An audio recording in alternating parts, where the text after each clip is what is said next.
So welcome everybody and welcome to Bob. Thank you so much for being here, Bob. Thank you, Stephanie. Good to be here. Yeah. So just to quickly introduce you to folks, Bob is an IFS practitioner who has many, many years in the model and has had a lot of time working with Dick Schwartz and helping out on retreats and in PAing and various other places. And is very experienced, especially in this topic on unattached burdens and guides. And so I'm just going to hand it over to Bob to tell us a little bit about what the workshop will be on. Okay, great.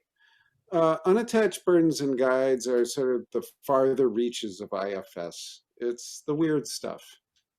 As you go deep enough into people's systems and get to know all their parts, you find there are things inside of people that are not really part of their system. Legacy burdens are an example. They don't come from a person's individual life history. They come from somewhere else. Cultural burdens are an example, but they're also unattached burdens and guides. Dick does not like these things discussed very much. He's afraid they'll be used to discredit IFS, and he likes to restrict this to people who've had the basics. I started working with them a lot about 8 years ago when I ran into a woman who had a very large unattached burden, and I was able to get it out. And she told me afterwards, which I didn't know before, that she had been institutionalized many times as a younger woman. And she said, Bob, back then when I tried to talk about the non-human inside me, they gave me electroshock and drugs. You're the first human being to ever take me seriously and respect my experience. You've changed my life. And I've followed this woman for 8 or 10 years now, and she still says it was a life-changing experience.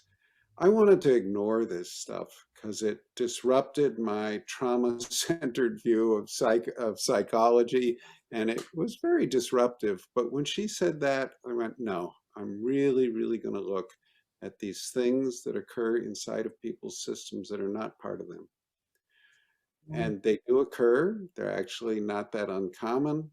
And the most important thing to remember about them is that they only get power by scaring you. And when you and your parts are no longer scared of them, they lose all power and they have to go. But they're also very good at scaring you. So this can this can be difficult to lose your fear of them. And there's lots more. I've been studying this for 8 years and I'm working on a book on it. And you may remember or know that Dick and I did a book together, and this one I'm doing on my own. But I'm also a researcher and I love doing research. So that's what I've been doing the past 8 years besides my normal practice. And I'm looking forward to doing this workshop with Stephanie and those of you who show up. Thank you.